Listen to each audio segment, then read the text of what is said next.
Okay Tsaka na? yung mga tampo-tampo na mother niya, kay Tito Dog. Yun lang ayoko. Oo. Kasi si Tito Dog, sumalangit ng money. Bakit ngayon sabihin hindi naman makaka-defend si Tito Dog? Pero alam naman namin na totoo. Pero wala na kayong communication. So, for ilang years na. Okay na rin. Pati sa mga bata. Okay na rin. Pero napaparamdam siya ng patience.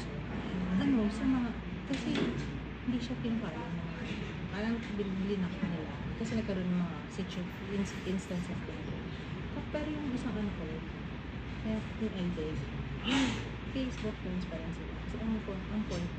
So kung makita ko yung mga nangyayari, update, ako may mga sinasabi siya tungkol sa akin, alam mo. Tapos, nagsasend siya ng mga Merry Christmas, yung mga ano ka naman sabi ko sa kanila, bahala kayo, di ko naman kayo tuturuan ko sabihin niyo. Siya rin kasi Oo, may pabaya siya, pero sana siya.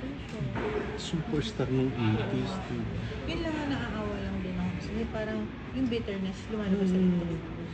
So, syempre, ayaw mo naman din na parang maging tingin ng tao sa kanya ng gano'n. Pero, Hindi mo rin yan. Hindi mo superstar ang boyfriend mo nun. Tapos ikaw, tahimik lang. gusto ko lang naman tahimik kahit na... Masikat pa siya nun kasi kay Daddy ah. Oo, iba naman talaga yung Maricel William dati. Iba talaga. Feeling ko rin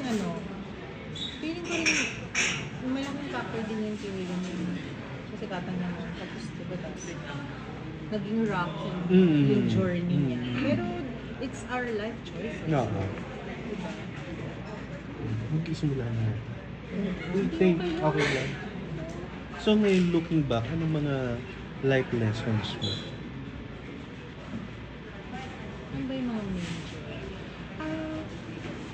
Sa totoo lang, wala naman pinagsisisihan sa 25 years namin.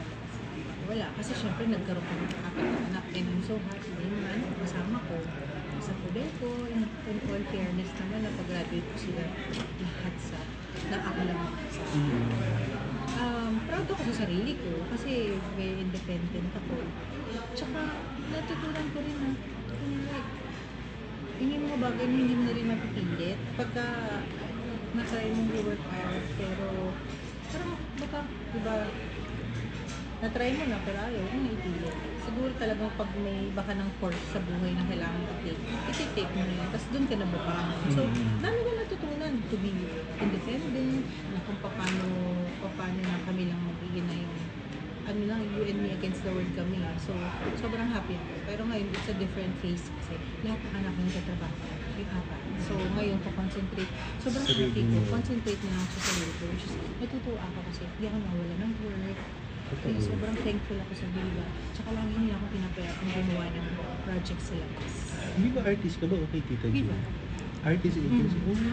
Parang 7 years na ako. Pero originally, Bagets time, in-endorse ko ni Tita Kichi Benedicto kay Boss Victor.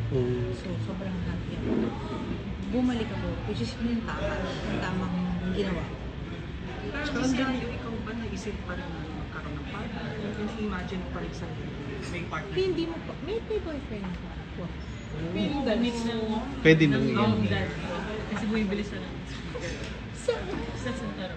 oh my God, sino yung daddy mo? Sabi mo sa akin, oo. So happy naman pa. Happy ako, pero para magpakasal ulit. Ilang years na kayo? 4. Talaga? Saan kayo nagkakilala? Friend ko siya, hindi siya showbiz. Pero medyo So, magka-age showbiz yung kayo? family. Hindi, mabata siya ng 4 years. Medyo showbiz ang family? Oo. Yeah, yung masasabi mo bang parang second chance of ano yon ng pagiging masaya? Oo. May mga bagay na na-experience ako sa relationship na na never na-experience sa 25 years na magkasama. Oh, ano yung Kasi yung, like now, I get to travel. Dati hindi kasi syempre apat na anak mo, di ba? Tutok ka, hands-on ka. Tapos, marami. Basta yung, syempre, kaibang ugali. So, ngayon, hindi pa deserve ko nung yung naaalagaan ako, di ba? Versus dati na ako yung nag-aalaga. Tsaka masaya ka ngayon, no? Sinishare mo na eh. Oo, kasi ba't ko tatago? Hindi mo na akong high school na.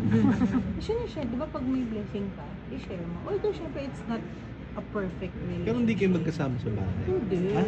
Talagang parang boyfriend mo. Oo. Ang ganda, no? High school. ayoko mag-asawa na. Parang napag-usapan na namin. Tapos na ako sa ganun. Pwede naman maging masaya na in a relationship pero walang marriage. Para walang pressure. Ayun na. Uy, thank you.